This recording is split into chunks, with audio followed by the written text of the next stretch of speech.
there. Okay, so I heard number 20 and number 6. Part C. A, B, and C. Okay, so we'll start with 20 and then we'll go do number 6, parts A, B, and C. All right, for number 20, I would start with my given information. So segment GH is congruent to segment JK because that is given. If I know that two segments are congruent, what else do I know about them? Their measurements are equal. So segment GH is equal to segment JK. And why can I make that statement?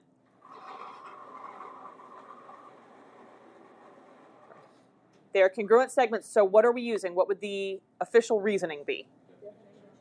Definition of congruent segments, yes.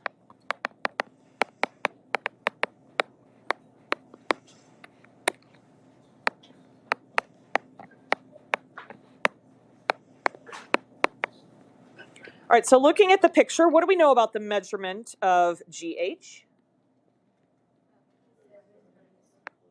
That is 7x minus 32. And what do we know about JK? 6x plus 26. What did we just use? Substitution.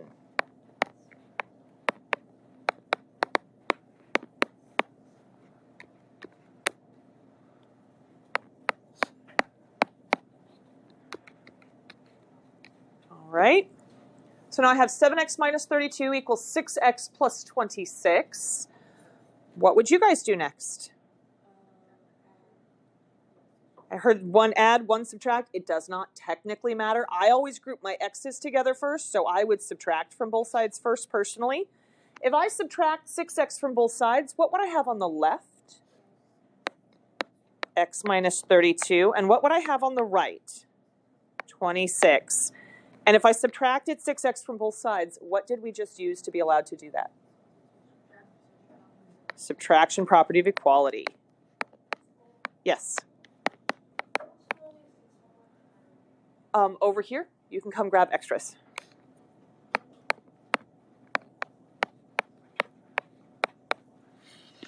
Down on the bottom is your review. Right above that is the 6 homework,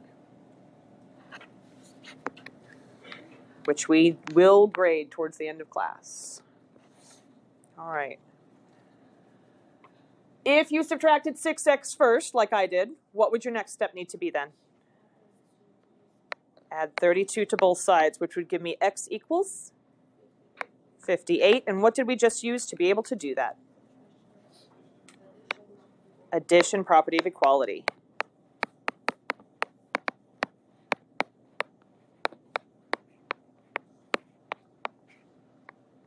What were we supposed to prove again? X equals 58. We're there. We didn't use up all the lines that they provided for us. That's okay. That is perfectly okay. All right, let's go back and look at 6, parts A, B, and C.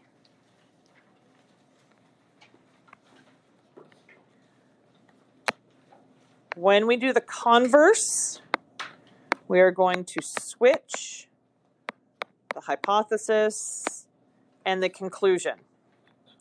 So let's look at our conditional statement that we have right here. What is the hypothesis of this?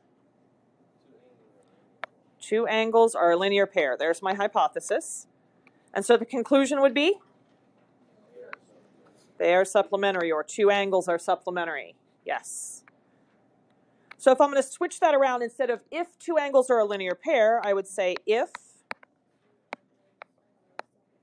two angles are supplementary, then they are a linear pair.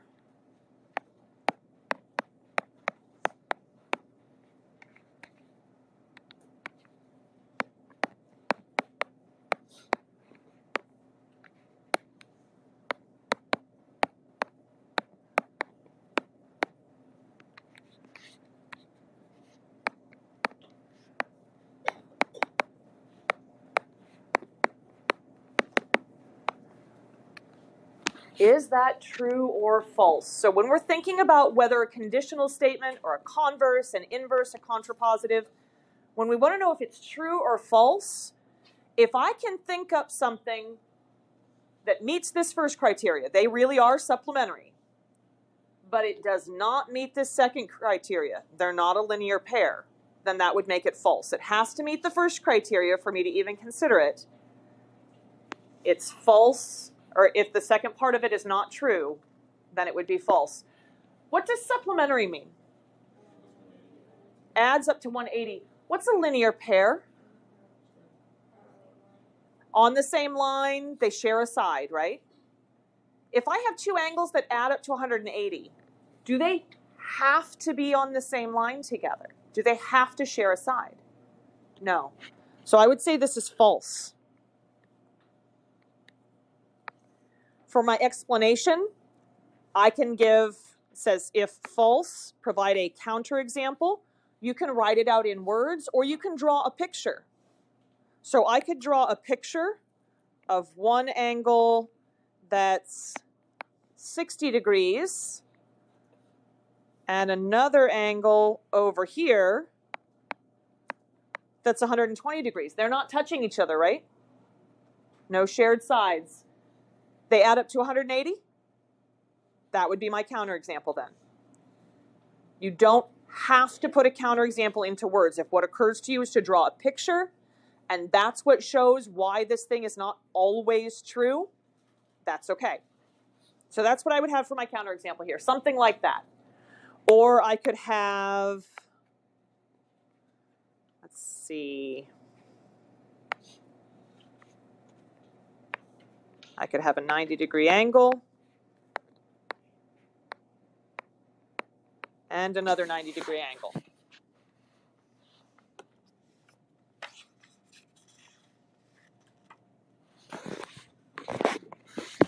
For part B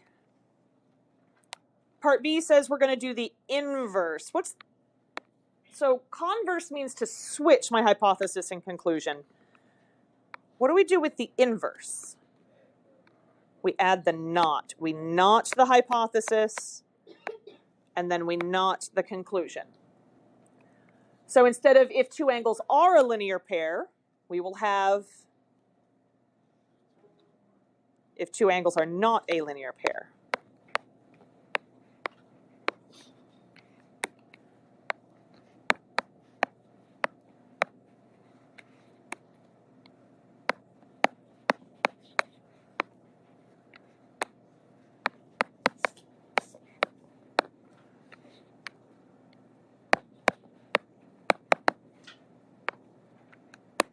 Then what? Then they are not supplementary.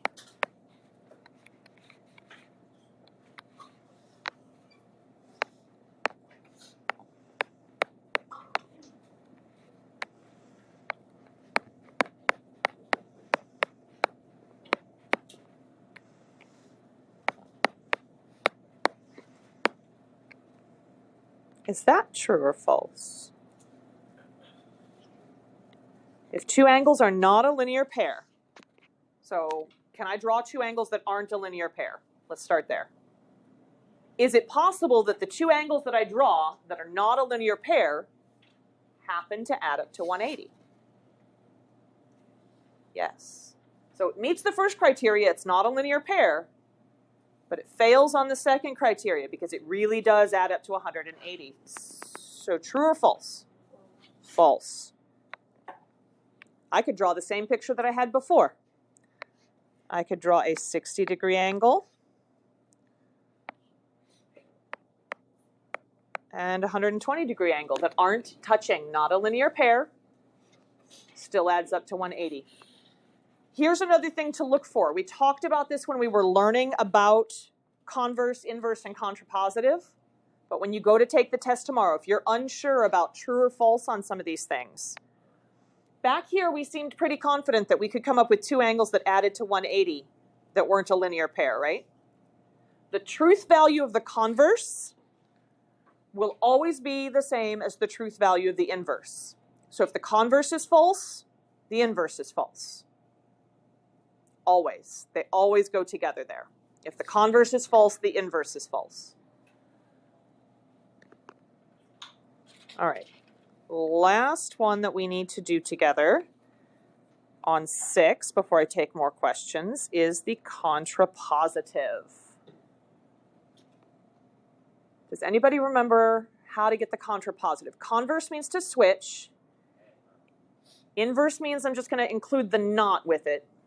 So what's the contrapositive then? Yeah, we do both. We switch and we make them not. So it's going to be not with my conclusion first, and then not with my hypothesis.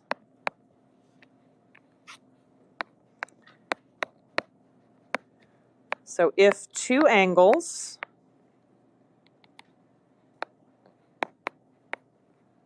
are not supplementary,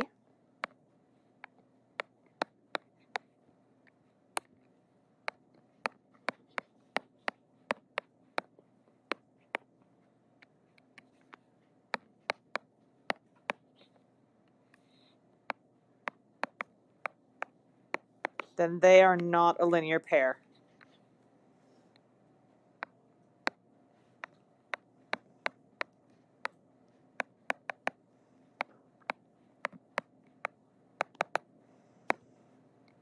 And now we have to determine whether that is true or false.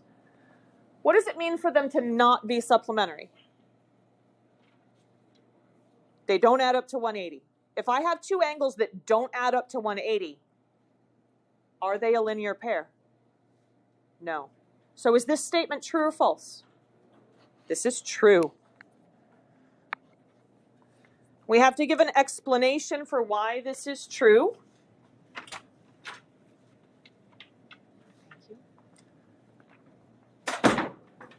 So on the answer key that I'm going to post on Canvas, it's not up yet. It'll be up at 3rd period today. On the answer key, I have a pretty long explanation. We're going to give a slightly shorter explanation here. But if they don't add up to 180,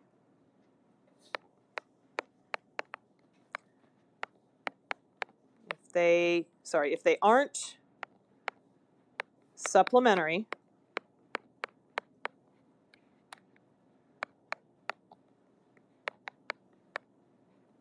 then they don't add up to 180.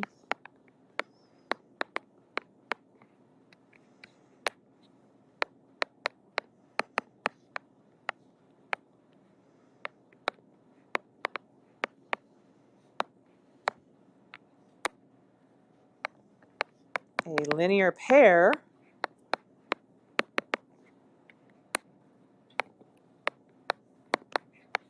must be supplementary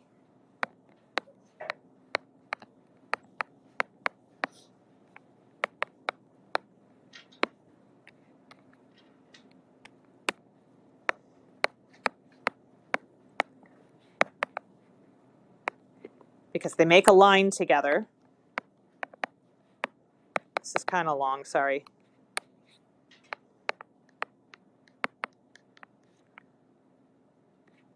And a line is 180 degrees. Something like that. I could probably get away with using less words than I did. If they aren't supplementary, they don't add up to 180. If they don't add up to 180, they can't make a complete line together. And a linear pair makes a complete line. They share a side and they make a line together. We also know from the definition of a linear pair from your yellow sheet, if you look up definition of linear pair, it says they have to be what?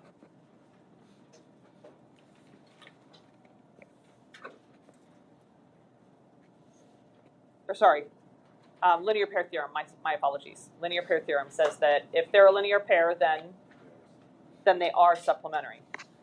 So linear pair theorem tells us that if they're a linear pair, they have to be supplementary. So if they're not supplementary, they can't be a linear pair. What else did you guys want to see? Yes? Number 7? Absolutely. Go back? Absolutely. You good? Yep, no worries.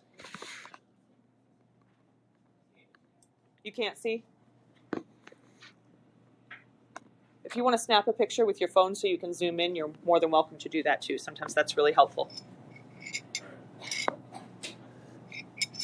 All right. 10 true statements about this picture. So what's one thing that I could say because of the picture?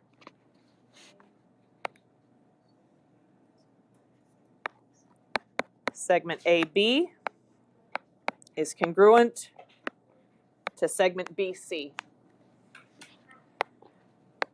Well, if I know they're congruent, which the picture shows me they're congruent, what else does that mean? They're equal. The length of segment AB is equal to the length of segment BC. If those segments are congruent, if their lengths are the same, what does that mean about point B? It's the midpoint.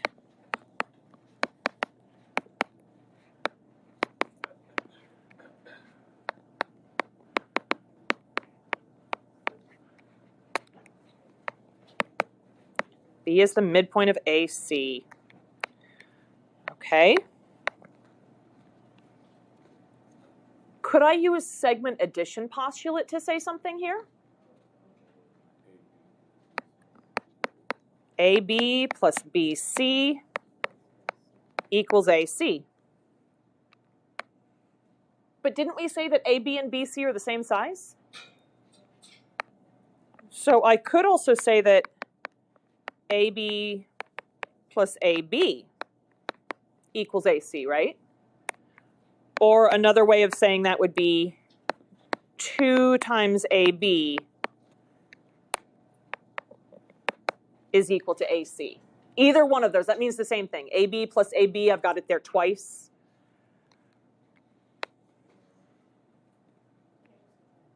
We can subtract. I could say that AC take away AB gives me BC.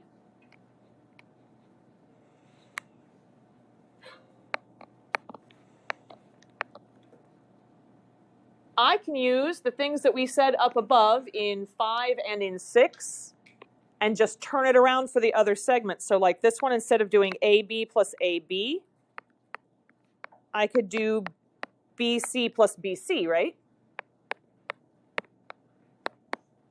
So that would be 2 times BC is the same size as AC.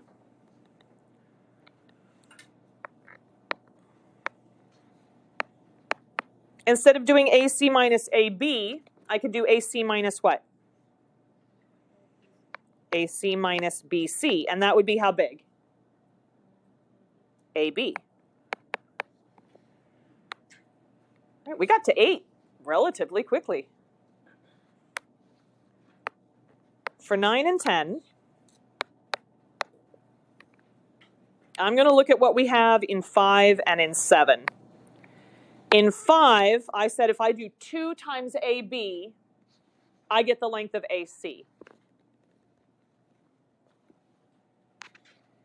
Well, if this is the midpoint, what's it doing to my whole line segment? It's cutting it in half. So if I know how big this is, and I wanted to know how big this one was, I could take this and cut it in half, right? So I could say that AB, that length, is half of the length of AC.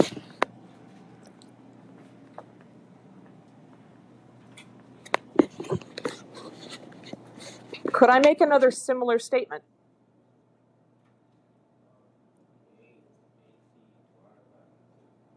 AC divided by 2 is equal to what? It is equal to AB, but that would be exactly the same as what number 9 says. BC. Or we can say half of AC, that's equals BC. It doesn't matter whether you write the 1/2 out in front of something or you take it and show it being divided by 2. That means exactly the same as that. So if I see it over 2, that's the same as saying half of it. everything that's on the test is covered somewhere on the review. The test is not as long as the review, but everything that's on the test is somewhere on this review, yes. What else would you guys like to see? We do need to save a couple minutes at the end to grade homework. Which one? 23, absolutely.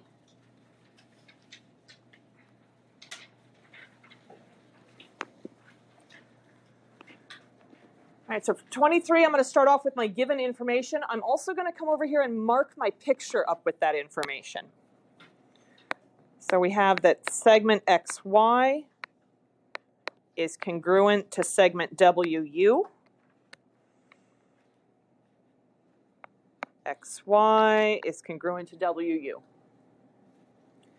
And then we were also told that segment XZ is congruent to segment ZU. So XZ is this whole big long thing here. That segment is congruent to this segment.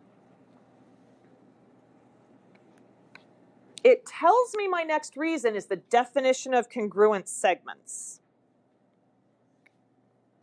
And it has to come from either this information or from the picture. Since I'm using definition of congruent segments, that means I need to know something about congruent segments, which means it's coming from right here. If I know segments are congruent, what else do I know about them? Their measurements are equal. So I know that segment XY has the same length as segment WU.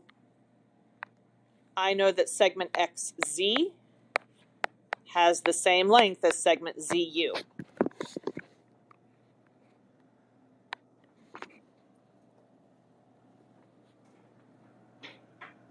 Did this right here, XZ equals XY plus YZ, did that come from either one of these two steps up here, these two statements?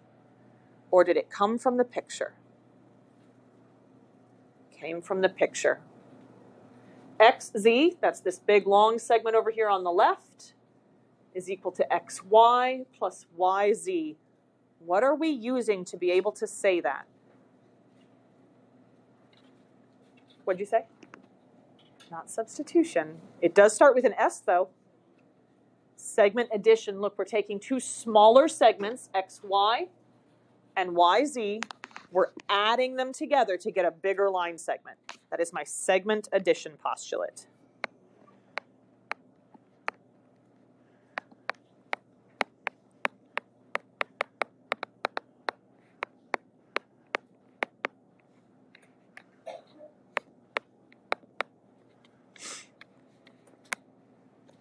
Then it tells me I'm going to use the substitution property, but it doesn't show me what that is. Well, here I have XY is equal to WU. Here I have XZ is equal to ZU. XZ is the big long line segment, right? What's the same size as XZ?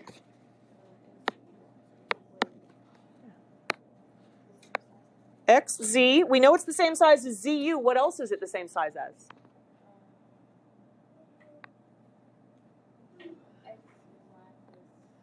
XY plus YZ, because here's XZ. So I'm going to have it take the place of this. So I would have XY plus YZ equals, can I do something similar for ZU? ZW plus WU is going to take the place of this. ZW plus WU.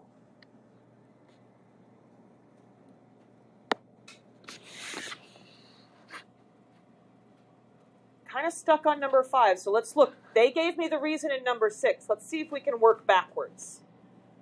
What's the same and what's different between 4 and 6?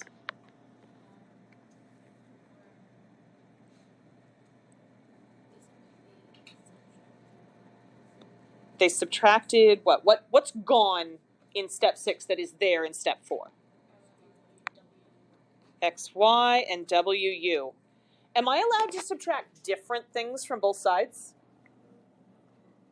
I can only subtract if they're what? If they're the same. Those two aren't the same, right? They're not the exact same letters. But what do I know about those two pieces, XY and WU? XY is equal to WU. So could I replace one of them so that they were exactly the same? Why don't we replace the XY since it's right up here at the front? I'm going to replace this with a WU. So I would have WU plus YZ equals ZW plus WU. There's my substitution property. Now I've got a WU on both sides. So what can I do with that? I can subtract that. So what property allows me to subtract the same thing from both sides? Subtraction property of equality.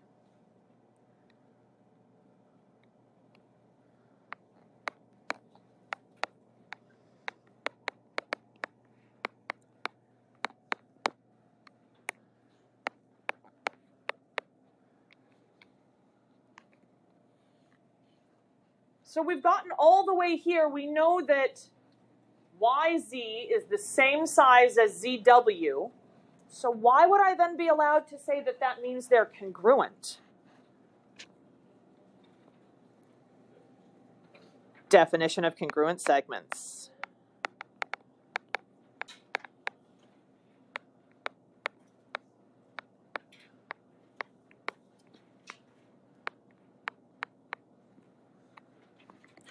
Nicely done. Let's take about 6 more minutes, so I'll do another problem or two depending on how long it takes, and then we will check and grade homework. 24? Absolutely. Number 24. Why are we allowed to say that angle 2 is congruent to angle 3? Because that is my given information right here.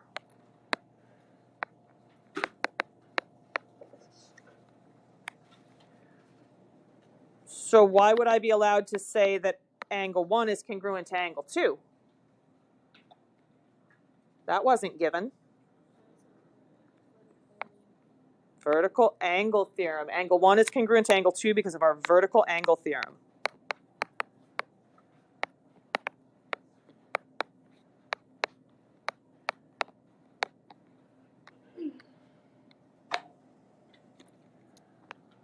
Well, if 1 is congruent to 2, and 2 is congruent to 3, then would it make sense for me to say that 1 and 3 have to be congruent? So close. I want to say substitution, except what symbol do I see that won't let me use substitution? Congruence. So if I can't use substitution, but I really want to because of congruence, what is it instead? Transitive.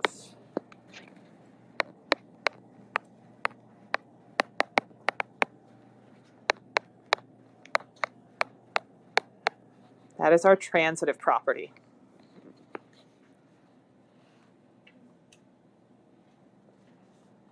Why is angle 3 congruent to angle 4? What kind of angles are 3 and 4?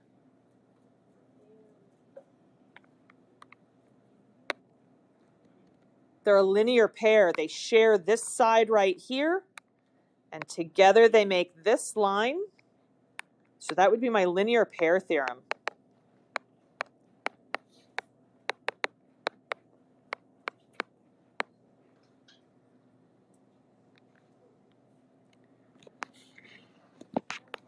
Yes?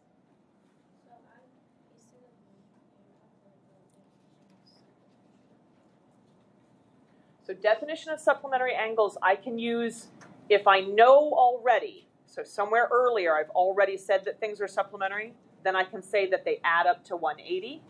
Or if I know they add up to 180, then I can say, oh, that means they're supplementary. That's what my definition of supplementary angles lets me say. It doesn't let me say things are supplementary unless I see that this plus this equals 180. Then it would let me say they're supplementary. Well, if 3 is supplementary to 4, and 1 and 3 are congruent, then why is 1 supplementary to 4? What lets me trade out things that are the same size? Substitution.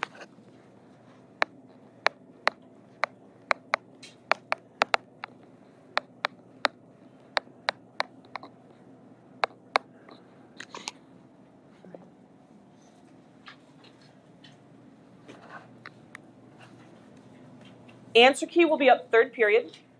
It will have every answer to every problem that is on this entire review.